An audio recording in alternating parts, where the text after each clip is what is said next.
Hey, Nicole here. We're going to talk about Taurus today, and this is one of the more challenging archetypes in my mind to personify. And as far as a human archetypal figure, obviously Mars is easy. That's kind of like the inner male. The cardinal signs are very easy because they are cardinal. They are our most basic points of polarity, like, yin yang kind of thing. Now, when we have Taurus, we're talking about sustaining security. And by that, I mean Taurus shows how a person is going to feed themselves in order to feel safe. And that's can be literal or it can be metaphorical. When we look at Taurus, first of all, I use Ceres, the modern dwarf planet Ceres, as the ruler of Taurus. And I'm going to explain to you why I use Ceres. And it's actually some really interesting synchronicities. So for example, Ceres was discovered on January 1st, 1801.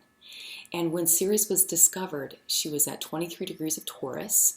She was stationed retrograde, moving away from the 25th degree of Taurus, which happens to be where the fixed star Algol is at. And if you know the myth of Perseus and Medusa, that's the star that's on the forehead, basically, of Medusa, the Gorgon. Perseus chopped her head off. So it's been considered a point in the sky that's kind of an ill-favored. It's supposed to be like the most evil point in the sky, right? Her off with her head. So it's interesting that the day that Ceres was discovered, she was like moving away from, like kind of protecting herself from this scene. Okay, so there's that. But if we talk about the myth of Ceres, she is the Roman, she's just like another Roman grain goddess or harvest goddess. So she sort of symbolizes the goddess who's there in support of fertility and fecundity. Now, this goes very nicely with Taurus because with grain, we have agriculture. With agriculture, we have villages, and we are no longer hunter-gatherers. So when I think of Taurus, I do think of this stage in development where we are trying to maintain our security by consolidating and staying in one spot, okay? So when you're looking at a birth chart and you're wanting to know how does this person feel about their own security, their self-esteem, their self-worth, their value, their ability to be self-sufficient, self-reliant, to, survive life, to feed themselves, basically, okay? And with what I want to talk with you guys today about in this video is we're going to take a look at Marlon Brando's chart. It's so funny. I was sitting here thinking, okay, who's like a celebrity who's famous for overdoing things, as far as sort of the Taurian pleasures of life.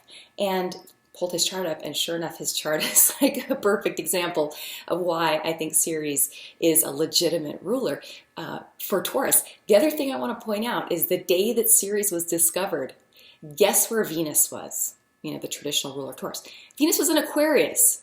Venus was like, peace out, bitches, I'm done. You handing this over. I'm sick of my being, having dual sign rulership here. So handing it on over to Ceres. Here, Ceres, you go take this. I'm going to go focus on just Libra in the 7th house. So, so that's my argument. I know it's not like I haven't, this is like a thesis, but this is my basic argument for Ceres as the ruler of Taurus. And frankly, I've been using her with all of the charts of people that I know well, and huge revelations coming through on things that before kind of didn't make sense. There was just a sort of using Venus as the ruler of Taurus for some of these people before. It was like, that doesn't quite feel right, or there's something missing. Well, try it. So I dare you to try using Ceres as the ruler of Taurus and your 2nd house, and yeah. So okay, now let's talk about Marlon Brando's chart. And so I have it pulled up here. And remember, we're going to be in our head. You're sort of thinking to yourself, when you find Ceres in the chart, look at the sign it's in. When you find the planet Ceres in the chart, look at the sign it's in, look at the house it's in. So first of all, the sign is going to sort of modify it, right?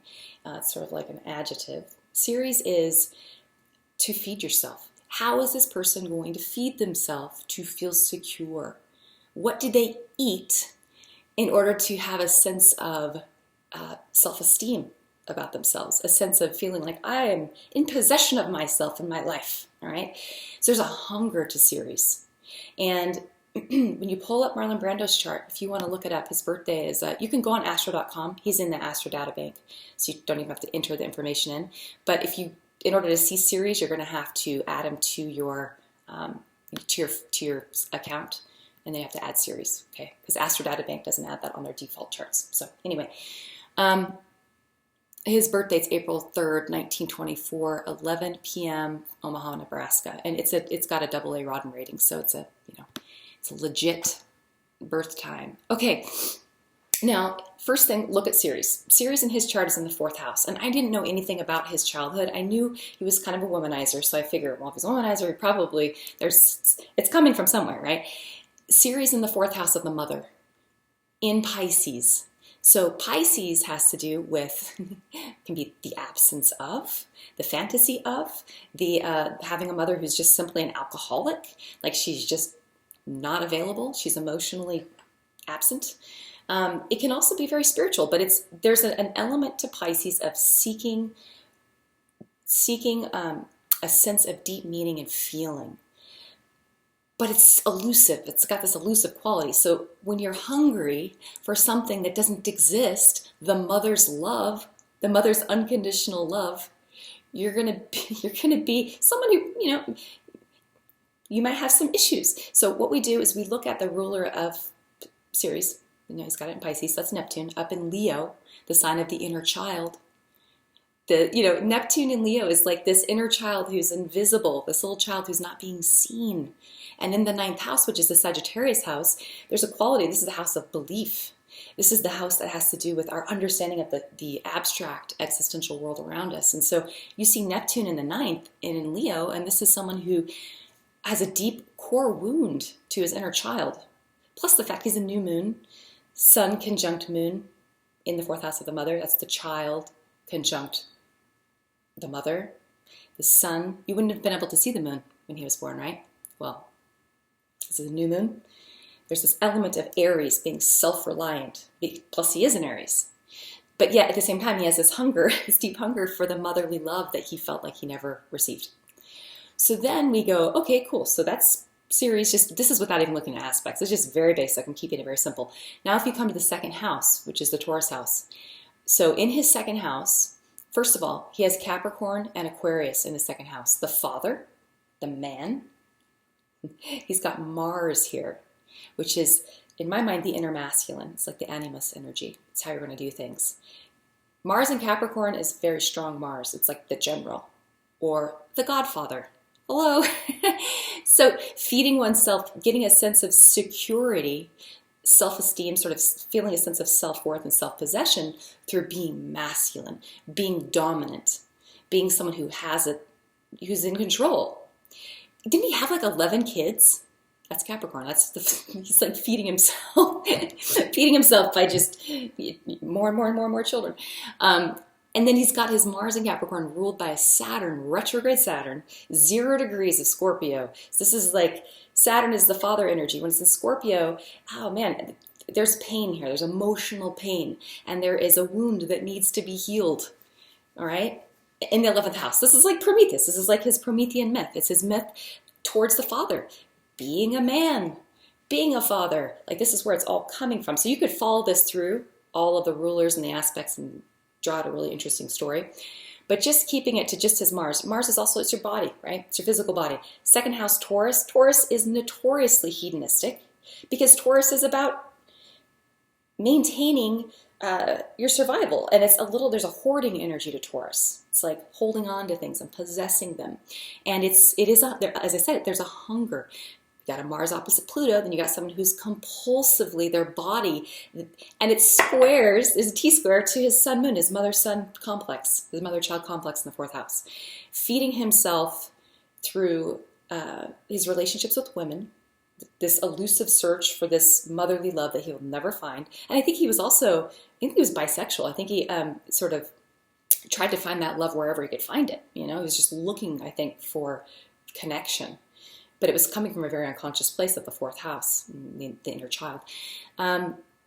So I hope this is making sense so far. Then if you're going to just look where Taurus lands in his chart. Not surprising. He's got Taurus, a little bit of Taurus in the 5th house, Leo, the inner child house, the hunger of the inner child. The 6th house, which is Virgo, the house of healing, the house of the health of the body and your habits. And he's got a Venus in Taurus at 28 degrees, so which is also in conjunct his Saturn, the father energy. Venus in Taurus is also known for being an enjoyer of the pleasures of life. That's a Taurus thing, and enjoying nice things, nice food or good food, sex, all of it, pleasures. In the sixth house, this is a house of habit too, the Virgo house, and it's also the opposite of Pisces. This seeking this idealized version of what love is through his hedonistic behavior. So he's feeding himself, he's feeding his physical body, trying to feed a spiritual wound. Interesting, right? Okay, so I'm going to stop right here. That was a very quick, I'm not even looking at, oh, well, there's the fact that his Venus is also square his nodal axis. So if you believe in past lives, this would suggest this isn't his first time at the rodeo. He's got a south node in Pisces, 0 degrees. In this life, he's supposed to be learning about surrender, releasing, and letting go, and unconditional love, forgiveness. And so, he's got the North Node in Virgo. He's supposed to be healing himself in this life. In the ninth house, which is a house of truth, belief, philosophy, Sagittarius rising, Jupiter in the first house, in his Aries house, and he's got an Aries sun moon mother complex, mother-child complex. He's going to try and heal his understanding of who he is through knowledge, through seeking information. What's fascinating is this guy had thousands, I believe, like thousands of books. He had like a library. He was known as being just this brutish sort of godfather, machismo kind of a guy, but he was actually someone who was very hungry and thirsty for information. He was wanting to learn so he could understand who he was. It all comes back to his core wound with the mother. So, okay, well, we're going to stop here. If you have questions, post them. And other than that, I hope that this was interesting. Let me know if you've tried this with your chart, how it plays out for you, if it works, if it doesn't work, etc. Okay, thanks. Talk to you later. Bye-bye.